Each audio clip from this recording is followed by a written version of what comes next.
Pour faire cette vidéo, je me suis dit que j'allais taper réseau sur YouTube pour voir ce qui se faisait un petit peu. Et je suis tombé sur ça. Et j'ai vite compris qu'en fait, on parlait pas trop de réseau informatique. Ça ne paraît pas, hein? D'après Amazon, un réseau informatique désigne les appareils informatiques interconnectés qui peuvent échanger des données et partager des ressources entre eux. Ces appareils en réseau utilisent un système de règles, appelé protocole de communication, pour transmettre des informations sur des technologies physiques ou sans fil.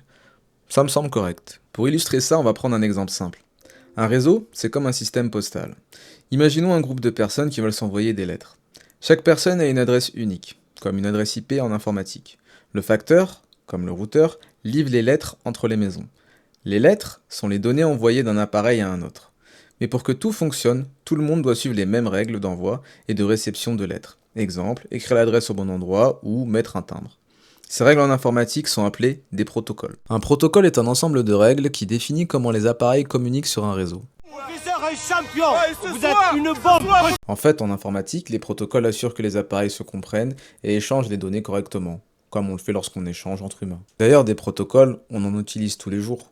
Lors d'une conversation entre amis, on doit parler la même langue, suivre un ensemble de règles, dire bonjour, écouter ou répondre, et si le message est trop long, on le découpe en plusieurs parties.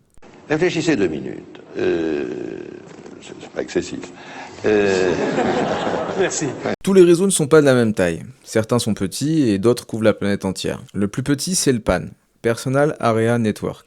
Il relie des appareils tout proches, comme ton téléphone et tes écouteurs en Bluetooth. Un peu plus grand, on a le LAN, Local Area Network. C'est le réseau de ta maison ou de ton entreprise. Encore plus grand, c'est le MAN, Metropolitan Area Network. C'est comme un LAN, mais à l'échelle d'une ville. Et ensuite, il y a le WAN, Wide Area Network. C'est un réseau qui couvre plusieurs régions, pays, voire le monde entier. Et Internet, c'est le WAN ultime. Avoir un réseau, c'est bien. Mais sans protocole, c'est comme parler sans langue commune. Heureusement, il en existe plusieurs pour structurer les échanges. Quand tu ouvres un site web, c'est le protocole HTTP, ou HTTPS si c'est sécurisé, qui permet d'afficher la page. TCP sur IP, c'est la base d'Internet. TCP s'assure que les données arrivent correctement, et IP trouve le chemin le plus efficace pour les envoyer. Quand tu tapes une adresse comme youtube.com, c'est le protocole DNS qui la traduit en une adresse IP compréhensible pour les machines.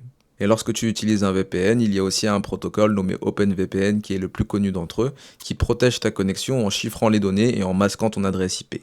Sans tous ces protocoles, les réseaux ne fonctionneraient pas. Et ce sont eux qui permettent aux machines de se comprendre, d'échanger des données et de garantir un fonctionnement fiable et sécurisé.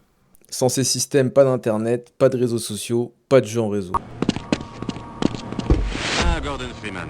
Bonjour, ça fait plaisir de vous voir. Et pourtant, on a à peine effleuré le sujet.